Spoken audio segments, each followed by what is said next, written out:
Hey, good morning, YouTube. Morning. We're getting ready to tape a new show with Chef Derrick Tucker. Yes. All Excited right. to be here. Okay, here we go. Good morning and welcome to the Good Bites by Chicago Foodie Sisters radio show and podcast. This food-focused show highlights the people that bring delicious food to us, some of the food happenings in Northwest Indiana and beyond, and the ways that food brings us together. I'm Carrie Steinweg and I'm your host. I'm co-founder of the Chicago Foodie Sisters food blog and author of Unique Eats and Eateries of Indiana from Reedy Press. This show is brought to you by Albano's in Valparaiso. Thanks to Pasta Daddy Nick Albano for his support. Our intro music is provided by the talented Vernell Scott. And thanks to podcast production assistant Eli Geyer for uploading the shows to podcast platforms so that you can listen in whenever you'd like. The show airs Mondays at 8 a.m. with a rebroadcast on Saturday at 2 p.m. on WVLP 103.1 FM with a live stream at wvlp.org. You'll find video of this interview on Chicago Foodie Sisters YouTube channel and Good Bites by Chicago Foodie Sisters Facebook page. And you'll also find the show on several podcast platforms, including Apple Podcasts and Spotify. So today's guest is Chef Derrick Tucker, who is a dual credit instructor at Ivy Tech. And before we chat, I'm going to take a few minutes to talk about my recent Good Bites and some of the restaurants I've been visiting. So feel free to join in the conversation, Derrick, if you have anything to say about anything I mentioned. Okay. So I did a recent road trip to Louisiana for the Southern Travelers Explore Travel Writers Conference, and I ate so much good food while I was there. I had so much to share on a recent show. I only got about halfway through, and so I wanted to share the rest of the trip. For sure, no problem. So we had, I think I got through about day 4 on the last show when I was talking about this Louisiana trip. One of our lunches we had was at the Crevasse in Convent, Louisiana. Everything there was so good. My cousin was on this Travel Writers Conference with me, so Nice. at the meals we always ordered some different things so we could try share. each other, nice. So we did that so we could try more items, and so we had a fried shrimp plate with hush puppies, fried fish po' boy, and smoked sausage po' boy. Everything there was delicious.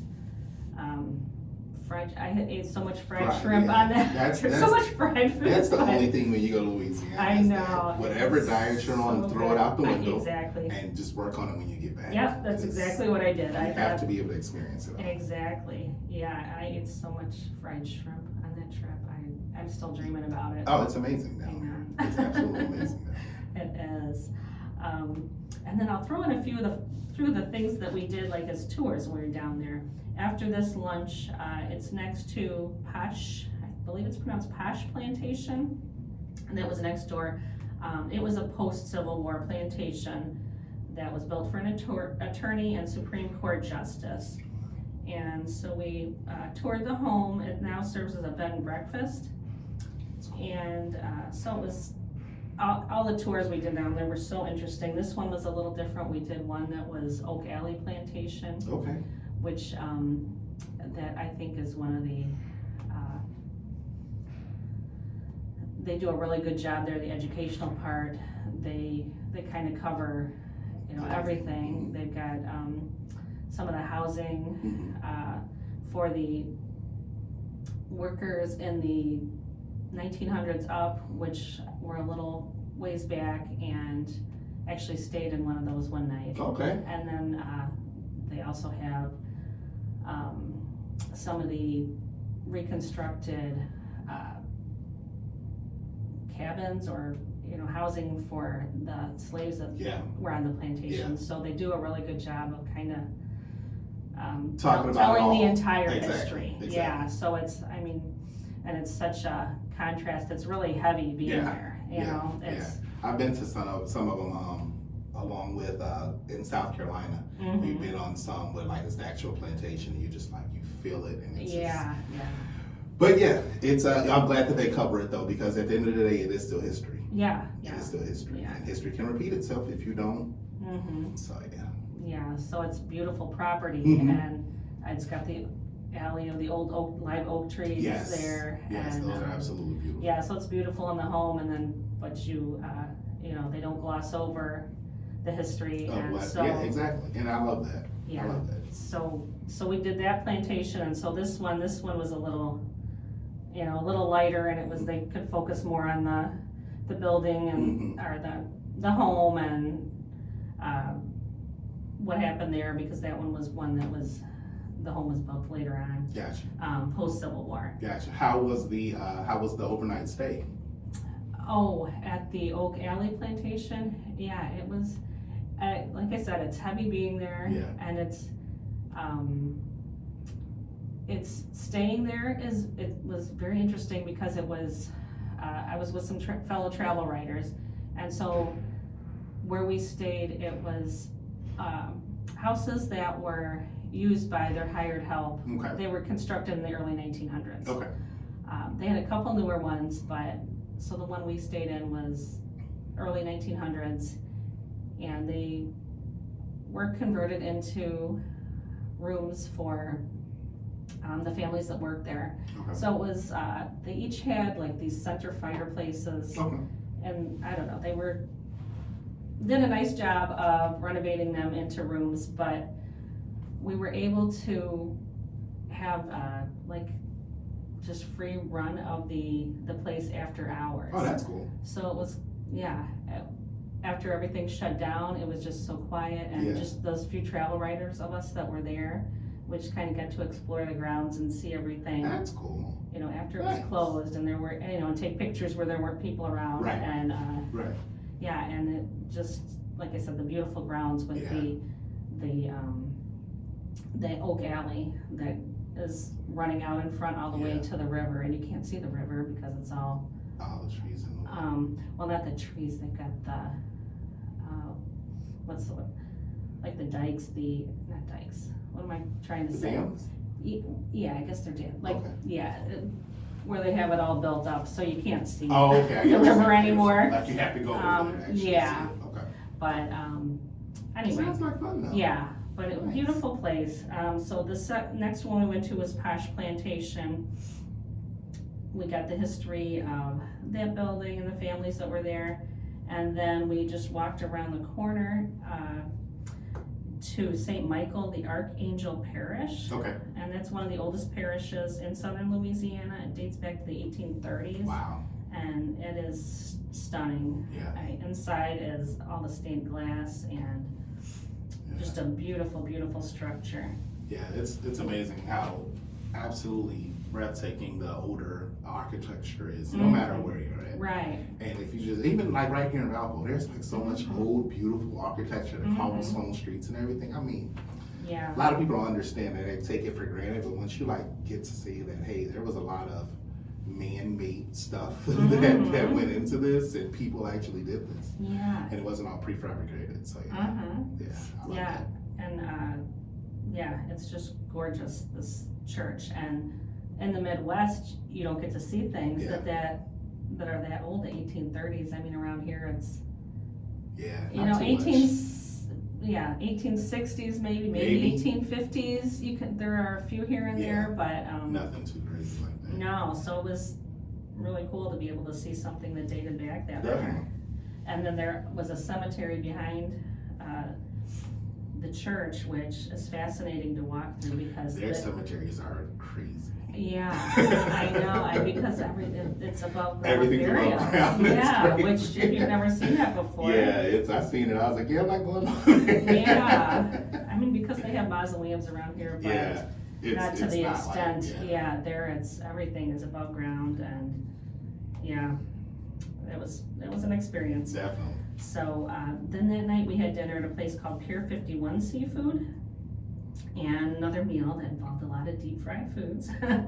So we had fried alligator, love gator, fried stuffed shrimp, fried onions, fried crawfish balls, fried eggplant sticks. That was just the appetizer. Right.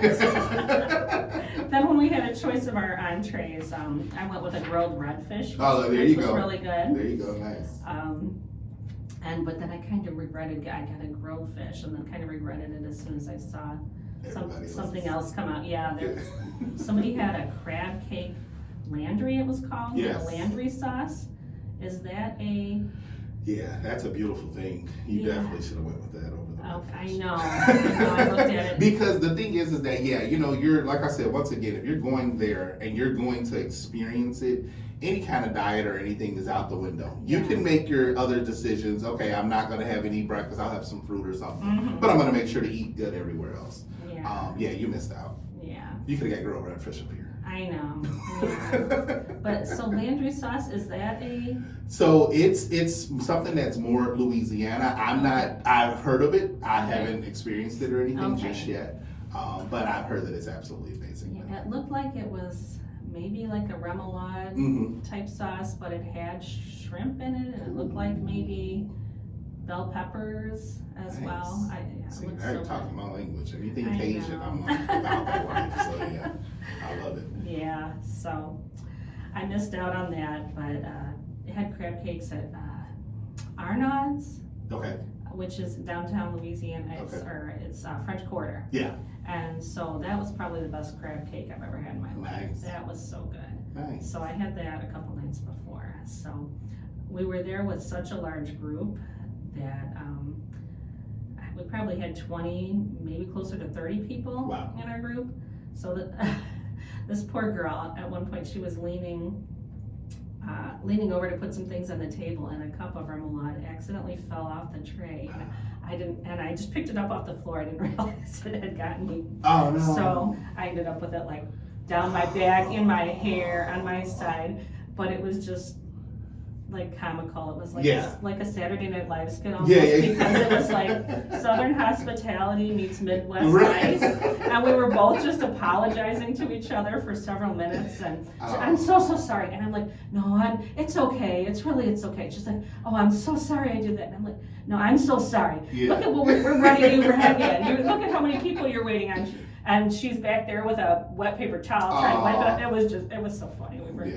Yeah, that's good. So everybody down there was so nice. Yeah, and, that's the thing. I love the Southern hospitality. You can't get that anywhere. Yeah, and people are nice in the Midwest, but they've got a that's a nod shop. Yeah, everybody down there is just like makes you feel like just so welcome, and like they'd invite you over to sit down at the table with you, and see, that's like with my influence from Mississippi and Alabama. That's how I was raised.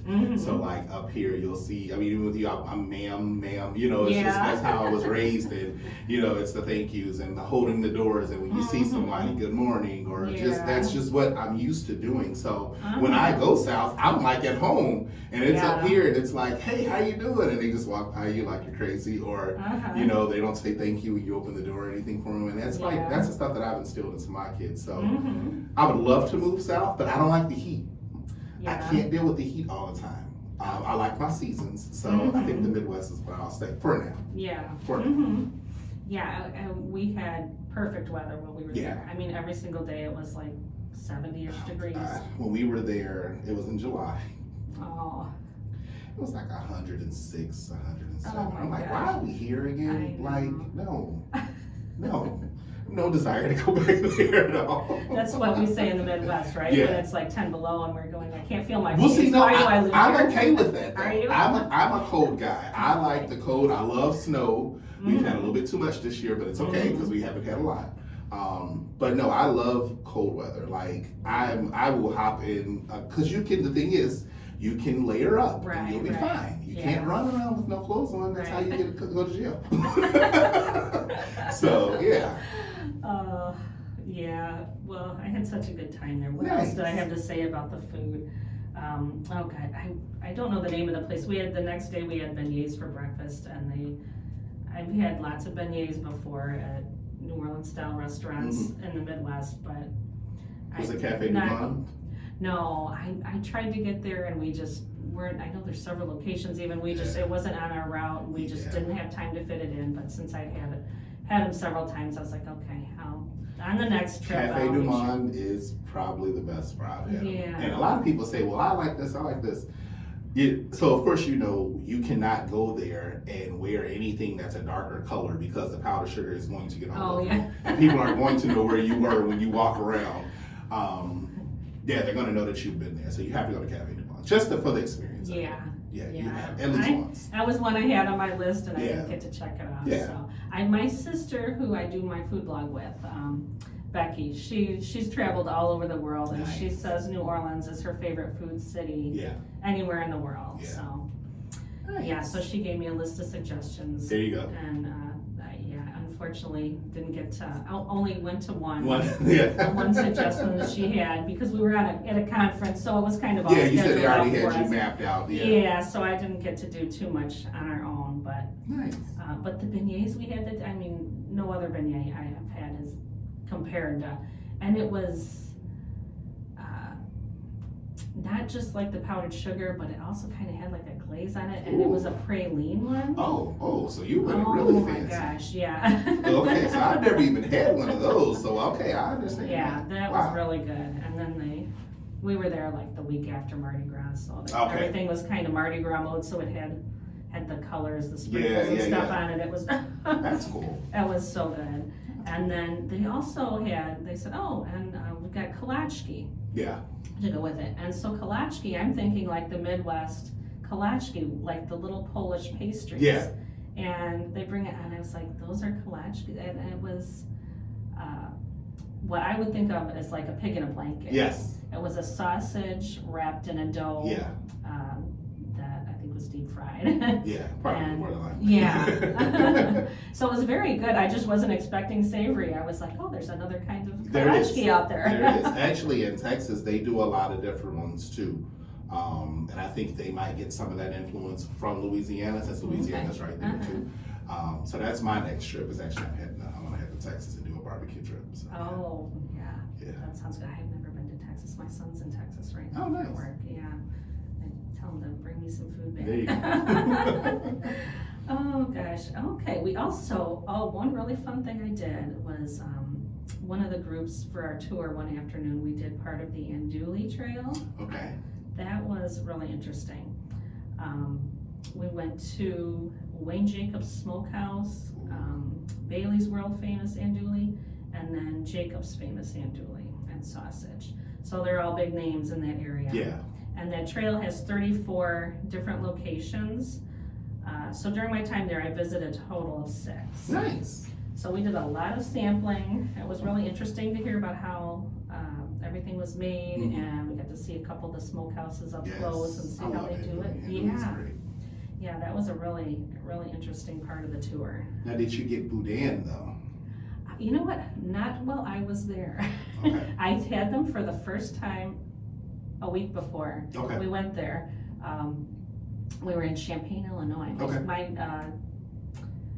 My cousin and we went to like a farm to table restaurant called Capre. Okay. And they kind of had their New Orleans style Feast themed menu, and so we had those for an appetizer, and those were really good. Now, was it a fried one or was it just the sausage link? No, it was fried. Okay. They were like balls. The balls, yes. So boudin balls are amazing. Mm-hmm. Amazing, yeah. Yeah, and one of the restaurants, we tried to order them at one of the restaurants when I was in Louisiana, and they were out of them. So, so I got to experience them, but just not in Louisiana. That was one thing on the Foodie. I had kind of a checklist of all the things I needed to eat while I was there, and I think that's the only thing Did you get a muffaletta?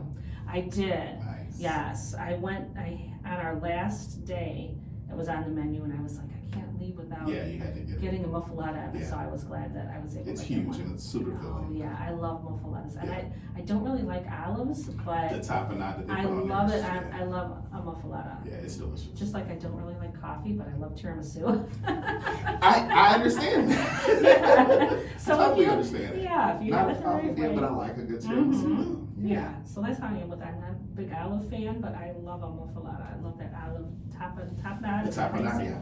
I love it. Yeah. Nice. Yeah, so, what else was I gonna say? Oh, we went to a CeCe Tennille Divas of Soul concert in New Orleans. We were there at La Femme Performing Arts Center. She is amazing. Nice. Oh my gosh. Had so much fun there. She did like all the, I don't know, just all the best hits of all the female soul and blues singers. Oh, that's cool. And yeah, that was such a cool part of the trip. Yeah. And after the conference was over, we did a post-conference tour exploring more of the river parishes. And one of my favorite things we did was we were escorted out to a chapel that is only accessible by boat, called Our Lady of the Blind River. It was so cool. Were you on a fan boat or were you on just like a regular boat? No, this is just like, I don't think you can even charter a boat out there. It's kind of a community thing, and we went to this public boat launch and met our guide, Lance, who took us by boat out to the site of the chapel that his grandmother built in the 1980s. And it's just kind of open 24/7, and for anyone who wants to visit, it only has 6 pews and an altar of items that have just kind of been left there by visitors over the years or donated, and it was so quiet and peaceful there, except for the baby gator watching us just off the deck. That's what I was gonna ask you. Did you guys get a chance to go see any gators? Yeah, but yeah, that was such a neat part of the trip. Yeah. And so I was glad we got to do that. That was something you really wouldn't be able to do just as a tourist. You kind of would have to know somebody down there with a boat, but I was glad to experience that. And our last day before heading out of town, one of my favorite meals, it was at Mobile's restaurant in La Place. Okay. And my husband got a shrimp po' boy, so I got that one last bit of fried shrimp before we head home. But this was the place that had muffalettas. Okay. So that's where I got one, and had some sweet corn fritters to go with it. Sweet corn fritters are delicious. Yeah, and I got a half sandwich. The muffalettas are gigantic. Yeah, they're massive. So yeah, I ordered a half, and it still probably could have fed 3 or 4 people. Definitely. Yeah, they're massive for sure. Yeah, so. Did you dip the corn fritters in butter? No. Should have had a honey butter for you to dip them in. Oh, okay. See? I'll have to remember that. Definitely. Oh gosh, and one foodie stop we made on the way home was in Slidell. We noticed there was a lodge outlet. Okay. And my husband loves cooking with cast iron, so that was a great stop to make because it was. You said in Slidell? Where's that at? I don't know. There was a shopping center that we just popped into, and so we were on our way back from Alabama, and we actually went to the Lodge Wholesale Factory. Oh, cool. In Pittsburgh, Tennessee. Oh. If he loves it, you have to take him there. Oh. You have to. They even have a whole cornbread festival that coincides with. Oh. You have to do that. Okay. Like, my wife was like, just get what you want. I was like, yes. Okay. Yeah, I came home with a new Dutch oven, and we got a bunch of other little pieces and accessories, those little handle covers. Yes. Picked up a few of those there, and yeah, that was a fun little stop on the way home. Heavy. Heavy stuff. Right. And so we drove up to northern Alabama and stayed a night because I was heading to Indianapolis then the following day. So I was able to make my first stop at a Buc-ee's. I had never been to a Buc-ee's before. Nice. So the scale did not wow me as much as I expected, just because I've been to, there's 2 Wally's locations, and I've been there, which is pretty similar. Yeah. So I've been to Wally's, and then also last summer I visited the world's largest truck stop along I-80 in Iowa. Yes. Which is massive. Yeah. So compared to that, it's like you could probably fit 3 Buc-ee's in there. I mean, it's okay, that's crazy. Huge. And it's got several buildings. So, but it was fun to experience Buc-ee's for the first time. I had some brisket, some fudge, a salad. The brisket sandwich is crazy. Yeah, the best thing I ate there though was a Philly cheesesteak burrito. My husband got one of those and shared it with me. It was pretty nice. Yeah, I like that better than the brisket. So I'll have to try it. Yeah. So those are my food highlights from the second half of my Louisiana trip. I definitely have to go back there. Yeah, you have to. Like I said, you have to get out of the touristy New Orleans and go up towards Lafayette. Okay. Lafayette, to me, has way better food. Okay. Way better food. Really? Not as touristy. Great food. Did I say they have great food? They have amazing food. Also, you can visit the Tabasco plant. Really? It's a whole estate. It's massive. Oh, that's very cool. So yeah, you have to go there too. Okay. How many times have you been to the area? Twice. Twice, okay. Yeah. What's your favorite thing, best thing you ate down there? Oh gosh, it's a spot called Ticoon's, and it is just a greasy spoon type diner that's no frills, but it's absolutely amazing. Absolutely amazing. Everything's from scratch. They even sell their own seasoning. Every time I go down there, I have to get like 2-3 of them. But their breakfast potatoes and their biscuits and gravy and the smoked sausage, and then there's like this bakery next door that's from like the 1800s that's still there and that's still cranking out amazing stuff. And I mean, it's just like right then and there, I could have saved the whole trip. But you have to go to other places. But you have to go to Ticoon's. You have to go to Ticoon's. Ticoon's, that's the name of it. You have to go to Daiquiri Depot. I don't know if you dabble in libations. Oh yeah. But they have the most amazing daiquiris. And of course, you can go there in their drive-thru. I don't know how they make it happen, but one night on our trip, we were coming back probably after that Divas of Soul concert. And one of the ladies, she's from North Dakota, she gets up in the front of the bus. Okay, Grandma wants to go to the drive-thru margarita. Who's with me? That just seems so scandalous. And so most of us were like, no. So, in fact, everybody said, no, we're going back and going to bed. And she's like, come on, help a grandma out. And so I went to the next morning. I found out got about half a dozen people. Nice. And they did a caravan and I was like, really, it's really a drive-thru. It's serious. So they hand you, how can you drive it? No idea. I don't know. They just say, hey, look, take this home. Don't drink it. And we're like little kids and stuff. But yeah, it's I missed out on that experience when I was there. Depot is where it's at. I'm telling you, it's okay. Yeah. All right. Prejean's is another good spot. Also, do you happen to have Drago's? No. Okay, so Drago's has the amazing char-grilled oysters. Oh, okay. Ridiculous. Absolutely ridiculous. My mouth is water. They have like a butter, garlic, Parmesan, and then it's all grilled and they're just amazing. Yeah. Wow.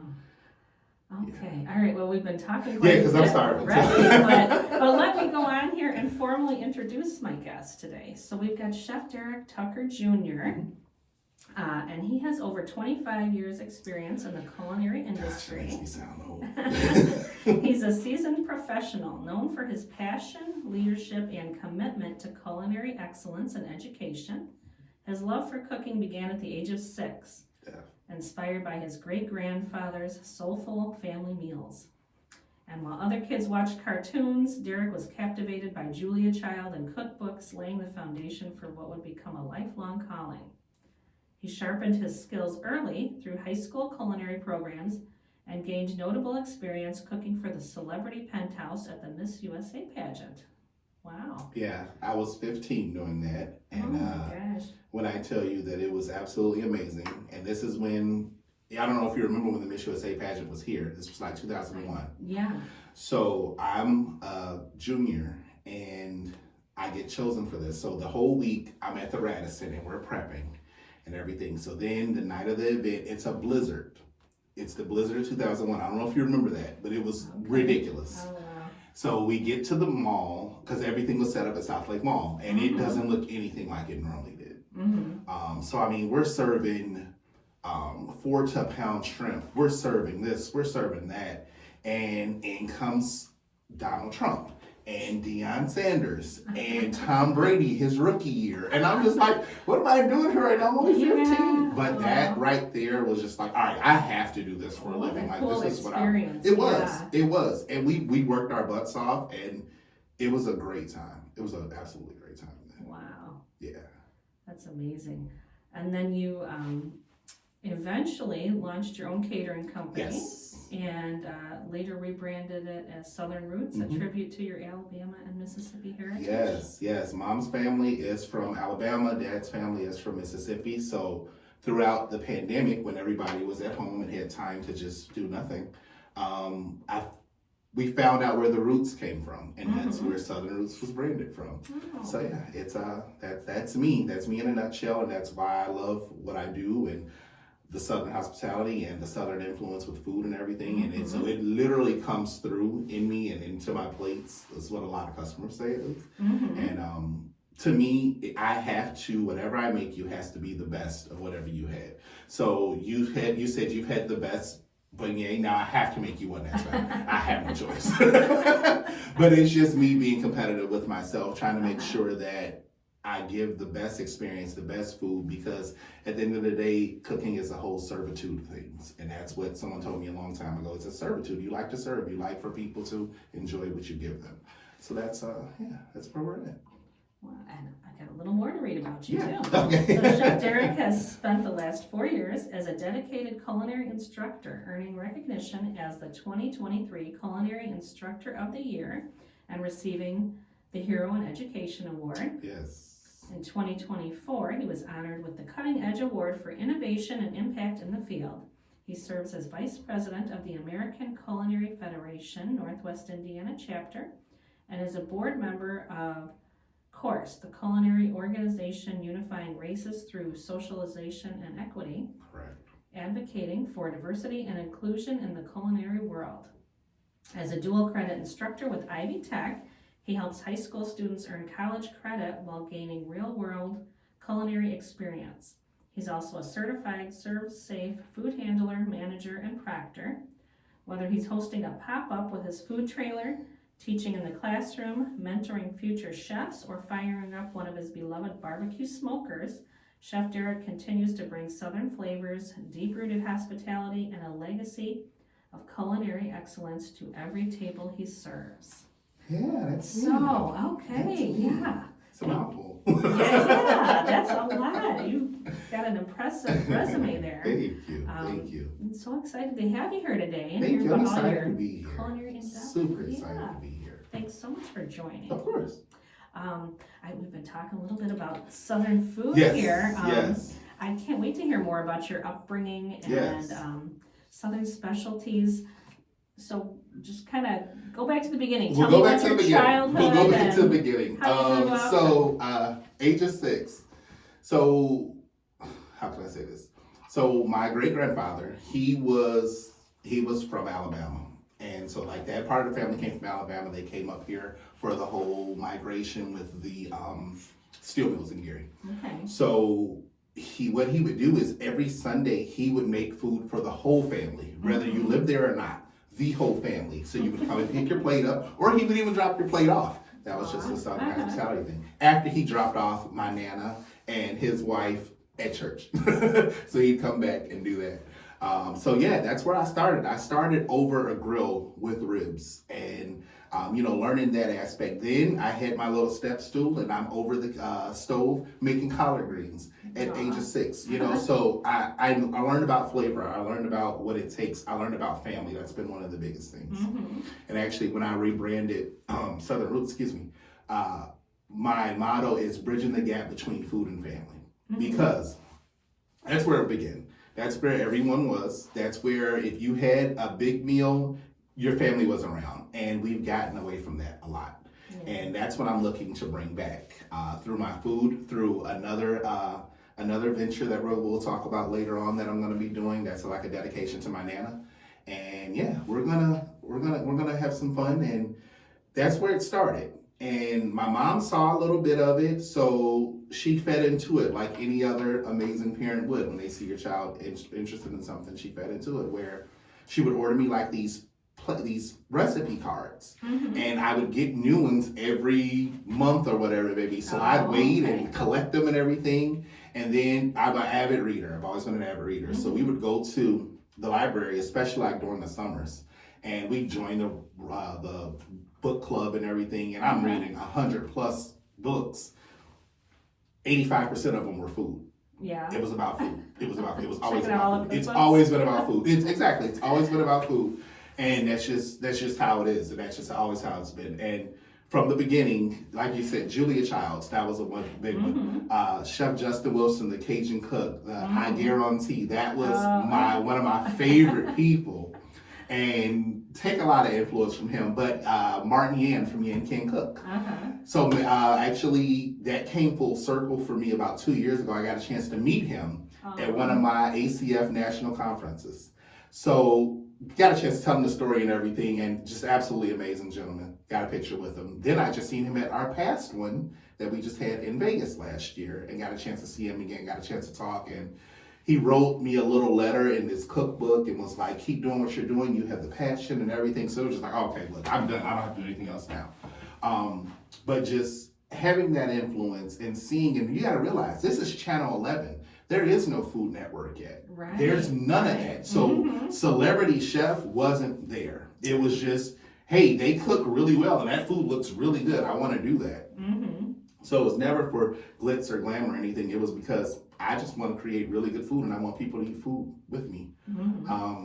And that's just what it's always been about. And I remember my mom leaving us because, you know, we were latchkey kids and my mom and dad both had to work. So it's just me and my brother. And, well, eat a sandwich, eat some cereal. No. I would get home, I've already made dinner. It's black eyed peas and cornbread and mac and cheese and all kind of stuff. And when I was 9-year-olds cooking over an open flame. And one of those, so at that point in time, she was just like, okay, I'm just going to let him do what he does. And I continued to do it. And back to my Nana, she went to an old Baptist church. An old Baptist church where you will be there about 3-4 hours for service, okay? I didn't like that, but I did it because you knew at the end. I was going home with Nana to eat, and that was the plus. And it sounds so horrible nowadays saying it, but that's what it was, because they go hand in hand. The church and the good meals and the fellowship and everything goes hand in hand. So that's where I got my start. And then, like I said, in high school, I took it seriously. And my mom's like, hey, you should go to the Career Center. They have culinary. I'm like, all right, perfect. Let's do it. And it started from there. That lit the fire. And here I am now. Yeah. And it's absolutely amazing, the journey, though. Yeah. Absolutely amazing. And so your family, you said Alabama and Mississippi are your roots. But you... I'm from here. You're here from I'm from here. I was born and raised in Geary. I was born and raised in Geary, and in about 5th grade, my parents moved to Griffith, which is actually where I reside now. Because that, between Geary and Griffith, they built me to be able to see that everybody didn't have to look like me to be a friend and to be nice and everything, and to have some kind of influence on me. And that's where it happened. So now I'm back in Griffith, and my daughter is growing up there, and she absolutely loves it because it's such a close-knit community, to where if you've been at that school, you're more than likely going to graduate with that person. And that's just how it is. And a lot of my people I graduated, we're here now raising families and everything, and it's just that family. And that's just the big thing. It's always been a big thing for me, and we've lost a lot of family. So what we have is we're recreating it. We're just trying to create our own traditions and bring the old into the new. Yeah, I love that. Yeah, I'm very sentimental and love traditions, and so I totally get where you're coming from. Yeah, the traditions have become big to where, and I'm a grandfather now too. I'm only 40. So I'm not a grandfather, I'm a Papa D. That's what they call me, I'm Papa D. And there, it's just like, okay, I have 2 new little humans to show everything that I've learned. And of course, my kids are a little bit jealous because they don't get anything that they get now. We didn't have McDonald's money, but now Papa D has McDonald's money. Now you get to spoil them. Exactly, I get to spoil them. I get to spoil them. So that's what's huge about it. And my wife and I, she's Grammy K and I'm Papa D, and that's just like, we could be having the worst days ever, and they call us and it's like, all right, cool, we're good. Or we'll see them, because my mom comes and helps get our daughter off to school. We'll see them first thing in the morning, they'll be with my mom, and it's like, all right, cool, this is a cool way to start the day. And then we'll take our pictures and then we go to work. But definitely the family. And then of course the friends that become family, so that's another thing. That's another aspect of it. I gotta feed people. I have to. I love it. And I actually just did an event the other day, and a guy pulled me aside. He's like, I don't know what you do, but he's like, I feel what comes through in your food. I feel the passion. I taste it. And no one had ever said that to me. So that was just like, wow, okay.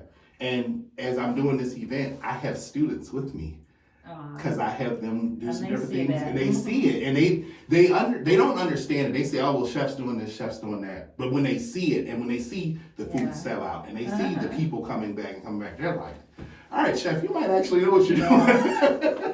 And food is more than food. It's more than what you eat, and and like you said, when somebody can see your passion coming through, and it's tastes love in every bite. It's been great. It's been great.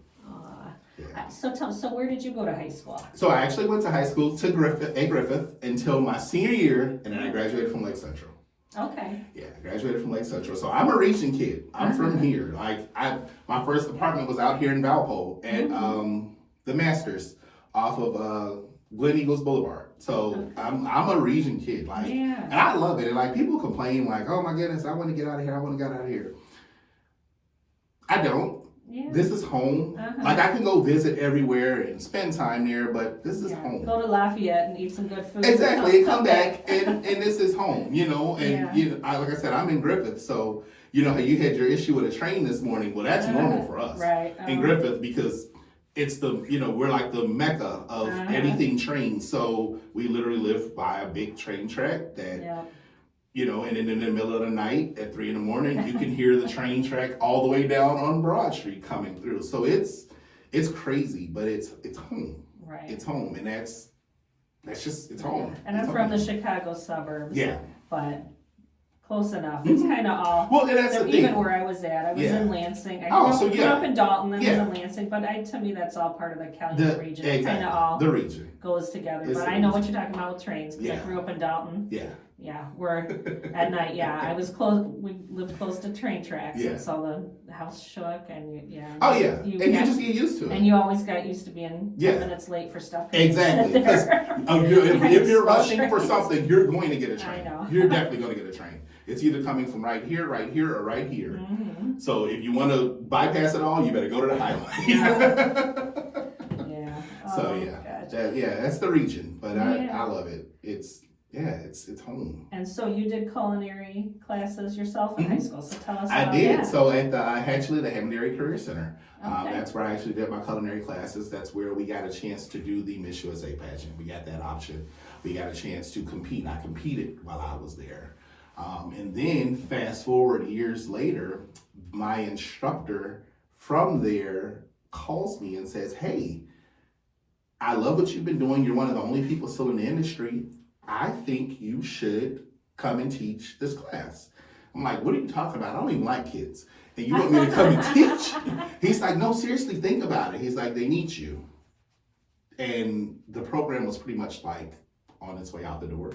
So I did it, of course.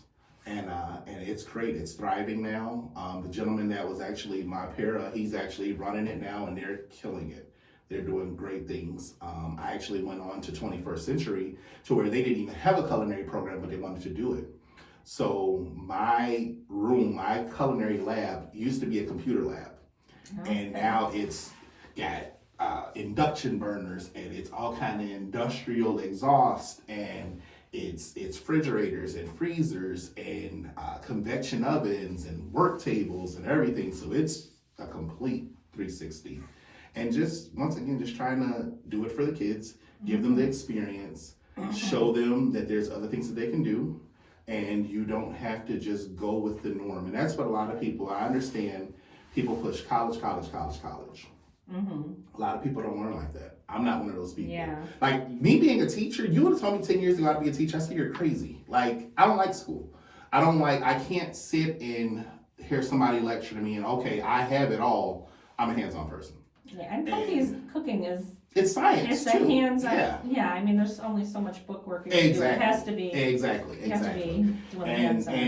And that's the thing. Like my students, that's how they learn. And I have to let them know, hey, look, we do have to do this bookwork. We have to do the stuff that's required of us and everything. We will mix in the cooking, but if we get this bookwork done soon, we can do anything else that we want.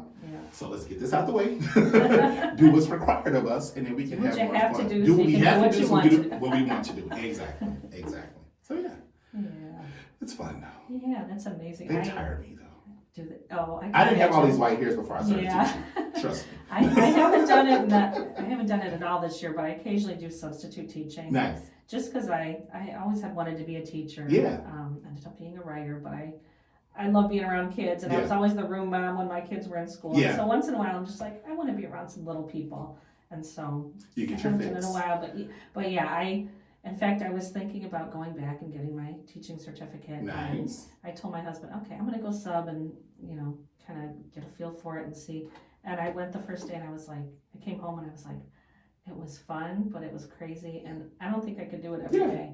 I'm like, I want to just do it occasionally. When you want to, right? Yeah. Yeah. I'm like, and that's why I went exhausting. with the older kids, because you can relate to them. They can relate to you. There's some things that you can say to them that you can't say to a little kid to get them to get motivated. Yeah. It's like, come on, get it together. Like, I really need you to get it together. I'm depending on you. And that's the cool part about it. And then they see that you care. You care. You're one of the teachers who care. You're one of the teachers where, hey, I'm going to be out because I had this. I'm just letting you guys know so you don't think anything. And, I have my Velcro kids, it's like I come in and they're all around. Yeah. And, I'm parking my car and I see them looking out the window and I'm just like, hey, literally. So it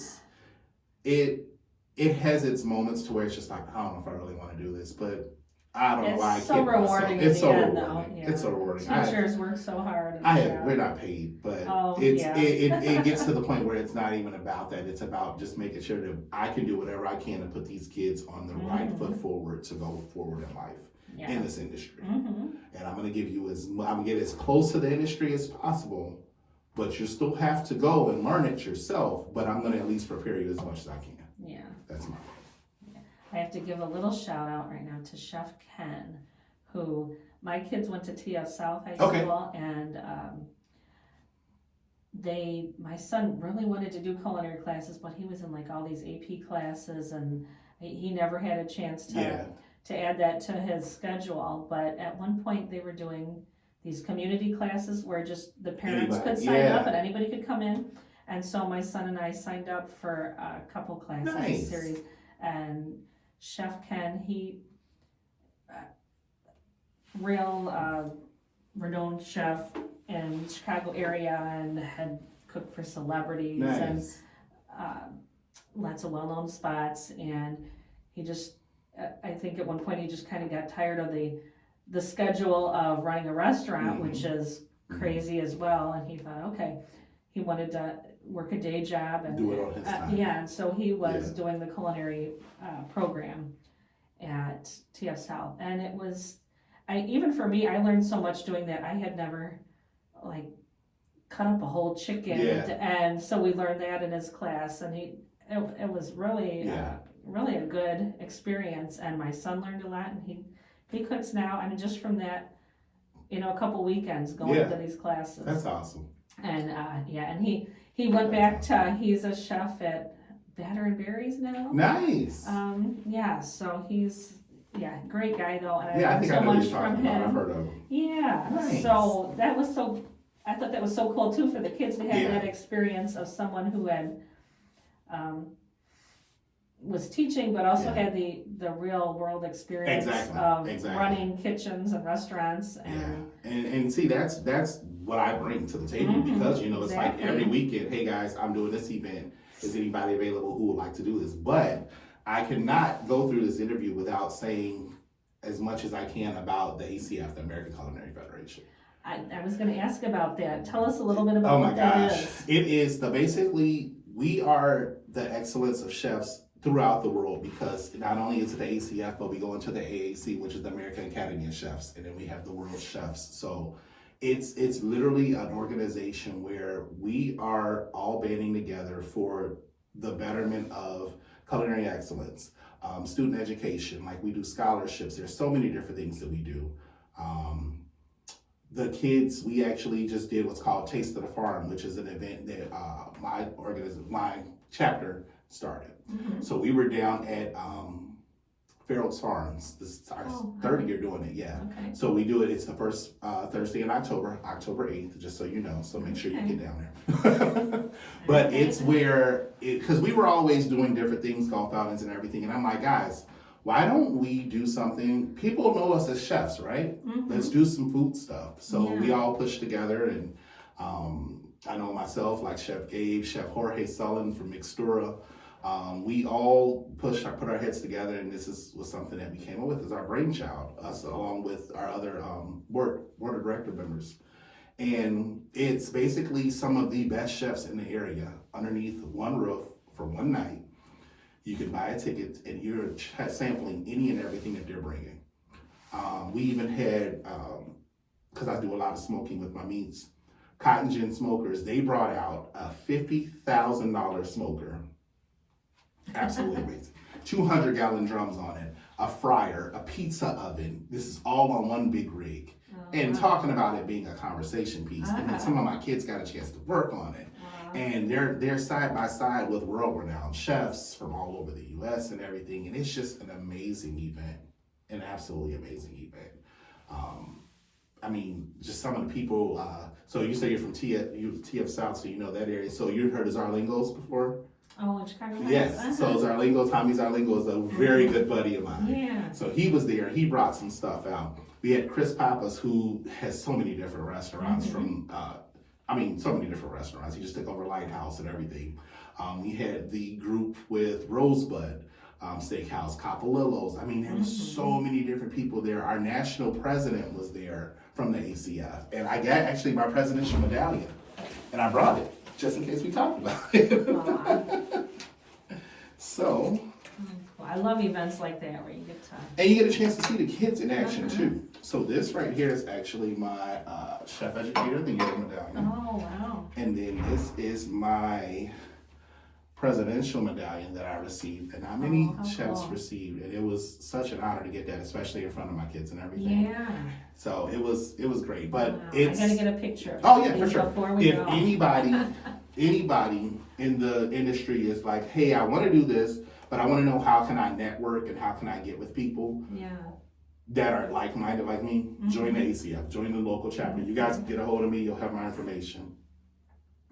It has done so much for my career. It's absolutely ridiculous. Like, I've done work at Notre Dame. I've done work literally all over, literally all over.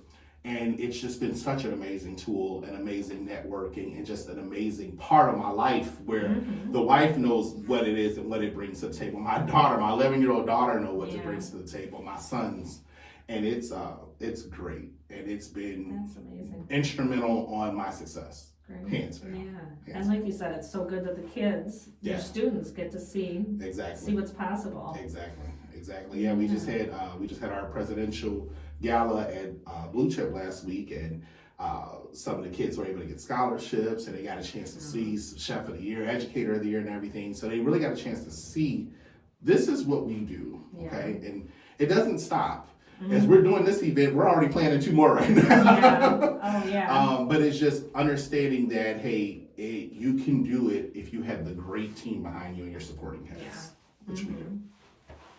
Yeah, I was going to mention too, I just love these culinary programs that the high schools have and that you're part of. And one of my guests a few months ago, Melanie Curtis is her name. Okay.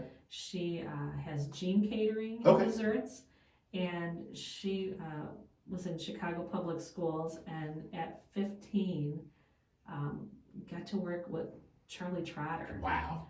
Yeah. Wow. I know. Like, what? I know, isn't that crazy? She said, that he just came to, they took like a field trip, to his restaurant, and he's said to the whole room of kids, anybody wants a job, you come talk to me, and you can work here in the kitchen. Amazing. And she said she was the only one out of the group that got back in touch, and they hired her on the spot. And see, that's the thing that a lot of kids, and that's what we try to tell a lot of the kids, is that when opportunities arise, take them. Yeah. Because you never know. Somebody taught me a long time ago, any opportunity that you can get, if it benefits you, take it. Figure it out. Take it. And that's what I've done, and that's been a huge part of my success. Yeah. Huge part of my success. There's been tons of blessings and everything. Exactly. Take those opportunities. You have to. And people want to know, hey, are you going to do it to help better yourself, or are you just going to say, take the easy way out? Actually, my son, he's in the industry and he's making his way. He's actually over at Off Square. Shout out to Chef Brian. He's at Off Square, and he's killing it. Wow. And he's learning his way. And my biggest thing was, hey, I'm your dad. People know me. People need to know who you are and what you can do and what your worth ethic brings to the industry. You do that, we can do something years down the road or whatever, but I need you to cut your teeth, make your impression, let people know who you are, so then people know you can be in this industry and that you're somebody who's not just here today, gone tomorrow. And that's what he's doing. He's killing it. That's amazing. My 22-year-old, yeah. Well, let's talk. We talked a lot about your teaching and those programs, but I want to talk more about your food career, and you mentioned a food truck. And your food trailer, my baby. Okay, let's talk about it. Southern Roots, my food trailer. I actually purchased this 2 years ago, almost 2 years ago. And I've always been into cars. I love cars. I love fast cars, everything. So I had my Mustang, and I didn't really get a chance to drive it because I was starting to get busy with my business. So I was like, all right, we came to the conclusion, my wife and I were going to get rid of it. And I'm like, well, maybe I should do a food trailer. I've always wanted to do a food trailer. I love like the movie Chef and everything. That was such an inspiration for me. But I've always wanted to do it. I'm like, you're your own boss. You can change your menu how you want to. You're the boss. You get to do it. And I'm like, but it's so expensive. So we're literally heading down to Tennessee on a vacation. And one of my buddies, actually Chef Patrick, sends me, he's like, hey, I think this might be perfect for you. So he sends me this trailer. It's beautiful. I'm like, oh my gosh. I'm like, I don't know where this money is coming from, but I need to get this thing. Me and the wife figured it out. Well, it was me and the wife, and God helped us figure it out. And I was able to get it from some amazing people. Blue Collar Brothers. I don't know if you've ever heard of them, if you've seen them around. They've done so many different events.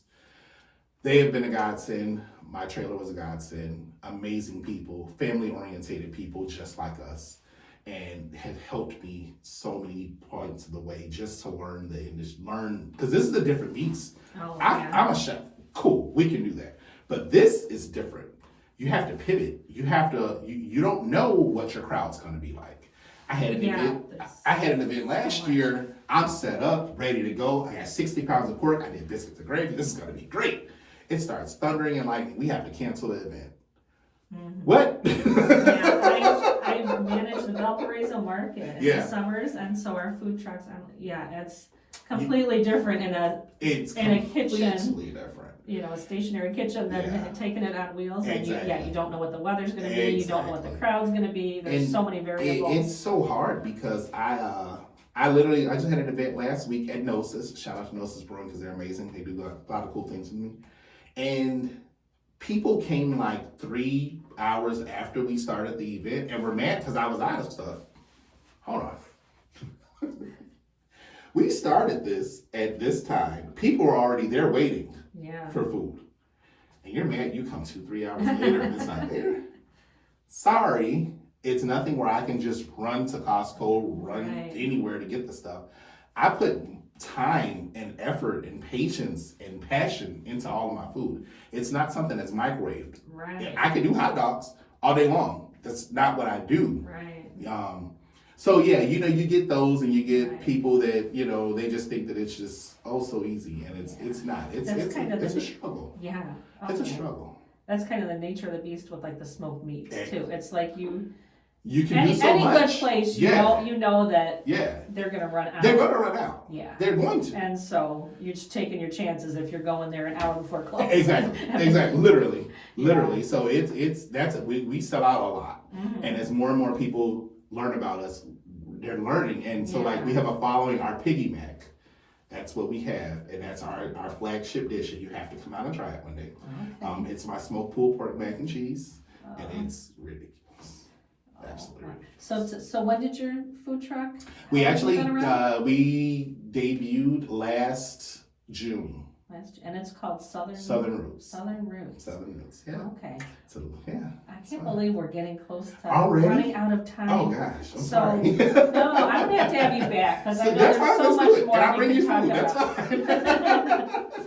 Well, where can people find you? They can find me actually on Facebook, Southern Roots by AG LLC. You can find me on Instagram, Southern Roots by AG. Yeah, I'm all over the place. I'm Derrick Tucker Jr. on LinkedIn, Derrick Tucker Jr. Facebook, Instagram also. Yeah, you can find me. I'm not hard to find. We have a lot of upcoming events. This Saturday, which this will already be past that, but this Saturday we will be at the Village Cesare for the Home and Hobby Show out in Cherville. Okay. We'll be there. I'll have some awesome offerings, some new menu items too. So follow online to see. Follow online to see where we're at. We're gonna get the calendar out soon, I promise. All right, amazing. Well, thank you Thank so you. much I for being appreciate it. here It was a today. pleasure being here. Yes, Sorry it's I so talked great so to. much. No, I talked a lot too. I talked too much about what I've been eating. But we'll just have to come Thank back. you for joining Of us course. with Chef Derrick today. The show will rebroadcast on Saturday at 2 p.m. and catch us on the podcast. Everybody have a delicious day. Awesome. Wow.